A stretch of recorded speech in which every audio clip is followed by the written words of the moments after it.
Hello friends, आपका स्वागत है मेरे इस एजुकेशनल हब यूट्यूब चैनल पे। आज हम डिस्कस करेंगे हमारे देश में आज़ादी के बाद से ही जितने भी लोकसभा चुनाव हुए, प्रधानमंत्री कौन बने, कौन सी पार्टी की जीत हुई और जीतने के बाद उन प्रधानमंत्री के कार्यकाल में घटित हुई प्रमुख घटनाओं के बारे में। इसलिए आप वीडियो को पूरा देखिएगा बिना स्किप किए हुए। इसमें जो स्टेटमेंट होगा वो इंग्लिश में लिखा हुआ है, मगर जो नरेशन होगा वो हिंदी में होगा। इसलिए नरेशन को ध्यान से सुनिएगा क्योंकि उसमें भी बहुत सारी इंपॉर्टेंट बात मैं आपको बताऊँगा। सबसे पहले एक इम्पॉर्टेंट बात मैं आपको बता दूं कि भारत में लोकसभा चुनाव निर्वाचन आयोग कराती है, जो कि आर्टिकल 324 में मेंशन किया गया है। निर्वाचन आयोग और नागरिकता 26 नवंबर 1949 को ही अस्तित्व में आ गया था। इलेक्शन कमीशन का ऑफिस 25 जनवरी 1950 को ही स्थापित किया गया था, यानी कि संविधान लागू होने से एक दिन पहले।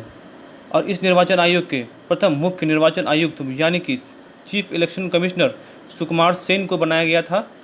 वह एक ICS ऑफिसर थे। आज जो IAS है वही पहले ICS के नाम से जाना जाता था। तो चलिए सबसे पहले हम डिस्कस करते हैं भारत के प्रथम लोकसभा चुनाव के बारे में, जिसका कार्यकाल 1952 से 57 तक रहा। यहाँ पर मैं आपको यह बता दूं कि बहुत से लोग 1951 और 1952 में कन्फ्यूज़ रहते हैं, मगर चुनाव अक्टूबर 1951 में प्रारंभ हुआ था और देश में विभिन्न प्रांतों में होते होते अप्रैल 1952 आ गया था। अप्रैल 1952 में इसका रिजल्ट आया, इसलिए प्रथम लोकसभा का सत्र 1952 से 57 तक को ही माना जाता है। तो आइए हम डिस्कस करते हैं प्रथम लोकसभा कार्यकाल के प्रमुख बिंदुओं को।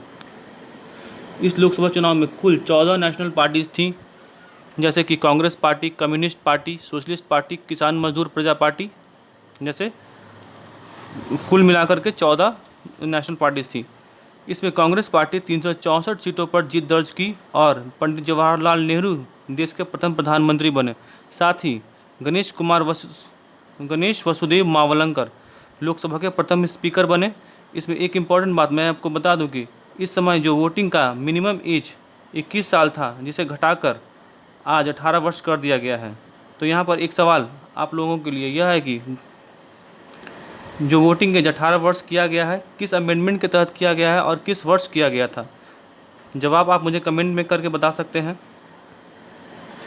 अब हम सेकेंड लोकसभा चुनाव पर आते हैं, जिसका कि कार्यकाल 1957 से 62 तक रहा। इसमें भी कांग्रेस पार्टी विनर रही और पंडित जवाहरलाल नेहरू जी दूसरी बार प्रधानमंत्री बने। इस लोकसभा चुनाव की एक महत्वपूर्ण बात यह रही कि इसमें पहली बार लोगों के पास राइट ऑफ चॉइस और पार्टी का ऑप्शन था, क्योंकि इस बार केरल में कांग्रेस को छोड़ कम्युनिस्ट पार्टी की सरकार बनी थी। यहाँ पर ध्यान देने वाली एक बात है कि चौथी लोकसभा सत्र तक लोकसभा चुनाव और विधानसभा चुनाव एक साथ ही चल रहे थे।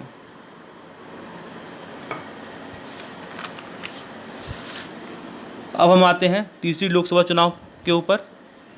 इस लोकसभा सत्र का कार्यकाल 1962 से 67 तक चला, 1962 टू 1967। अभी भी कांग्रेस पार्टी ही विनर रही और पंडित जवाहरलाल नेहरू जी तीसरी बार देश के प्रधानमंत्री बने। यह तीसरा लोकसभा का सत्र 3-4 कारणों से एग्ज़ाम पॉइंट ऑफ व्यू के लिए काफ़ी महत्वपूर्ण है। पहला कारण है, अक्टूबर 1962 में इंडिया चाइना या सिनो इंडियन युद्ध लड़ा गया। दूसरा, 27 मई 1964 को हमारे प्रधानमंत्री पंडित जवाहरलाल नेहरू जी का निधन हो गया, इसलिए गुलजारीलाल नंदा को इंटरिम प्राइम मिनिस्टर बनाया गया। इसके बाद 9 जून को लाल बहादुर शास्त्री जी ने प्रधानमंत्री पद की शपथ ग्रहण की। इस प्रकार वह देश के दूसरे प्रधानमंत्री बने।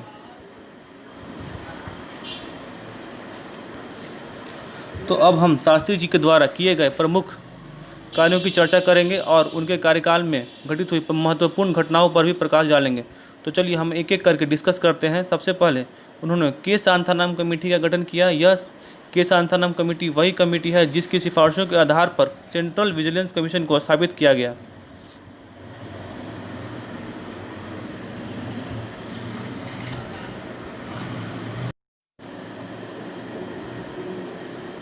दूसरा, वह पहले प्रधानमंत्री थे जिन्होंने अपने लिए सचिव पद का गठन किया, जो उन्हें महत्वपूर्ण पहलुओं पर परामर्श दे सके।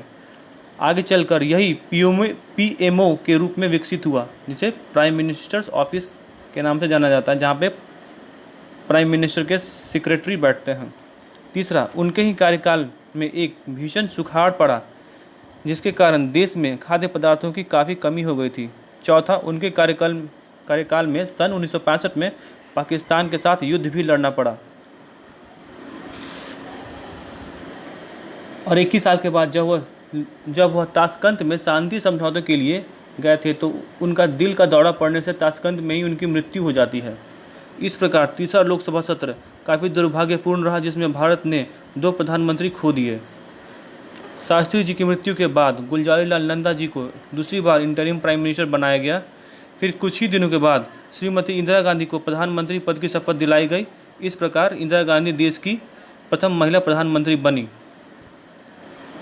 यहाँ पर एक बहुत ही महत्वपूर्ण बात ध्यान देने के लिए यह है कि पंडित जवाहरलाल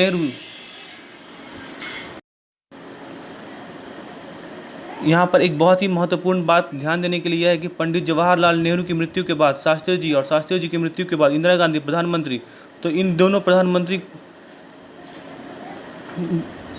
जब बनी तो इनके लिए कोई आम चुनाव का आयोजन नहीं किया गया था। वे लोग पार्टी की सीनियर मेंबर के द्वारा ही प्रधानमंत्री पद के लिए चुने गए थे और इंदिरा गांधी के प्रधानमंत्री बनने तक तीसरा लोकसभा सत्र ही चल रहा था, जो 1967 में पूरा हुआ।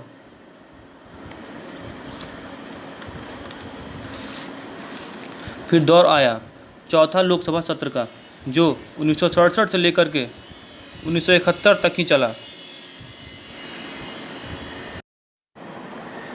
इस लोकसभा चुनाव में इंदिरा गांधी के चेहरे को ही चुनाव प्रचार के लिए सामने रखा गया। भारत के लोगों को इंदिरा गांधी में पंडित जवाहरलाल नेहरू जी की छवि दिखती थी और पार्टी के जो वरिष्ठ सदस्य थे वह सोचते थे कि कांग्रेस को इंदिरा के नाम पर वोट भी मिल जाएगा और इंदिरा को हम जैसे चाहेंगे वैसे मैनिपुलेट कर सकेंगे, क्योंकि इंदिरा को उस वक्त समझा गया था कि वह काफ़ी इमेच्योर हैं और उनको राजनीति की उतनी समझ भी नहीं है। लेकिन बाद में जब इंदिरा गांधी ने अपना पदभार ग्रहण किया तो सबके मंसूबों पर पानी फिर गई। वो काफ़ी दृढ़ता से कोई भी निर्णय ले लिया करती थी।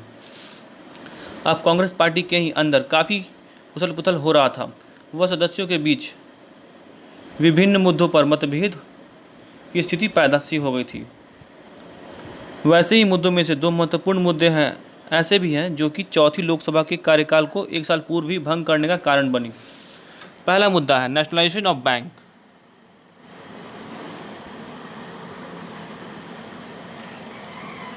इस नेशनलाइजेशन में खुद उनके वित्त मंत्री ने असहमति दिखाई तो उन पर दबाव बनाया गया और अंत में वित्त मंत्री को इस्तीफा देना पड़ा। उस समय वित्त मंत्री मोरारजी देसाई जी थे। उसके बाद वित्त मंत्रालय भी इंदिरा गांधी ने ही संभाला और उन्होंने पहले चरण में 14 बैंकों को नेशनलाइज कराया, फिर दूसरे चरण में अन्य 6 बैंकों को नेशनलाइज कराया। और दूसरा मुद्दा यह था कि जो उन्होंने प्रीवी परचेस को अबॉलिश यानी कि ख़त्म करना चाहा, उसका भी बिल राज्यसभा में मात्र एक वोट से हार गया।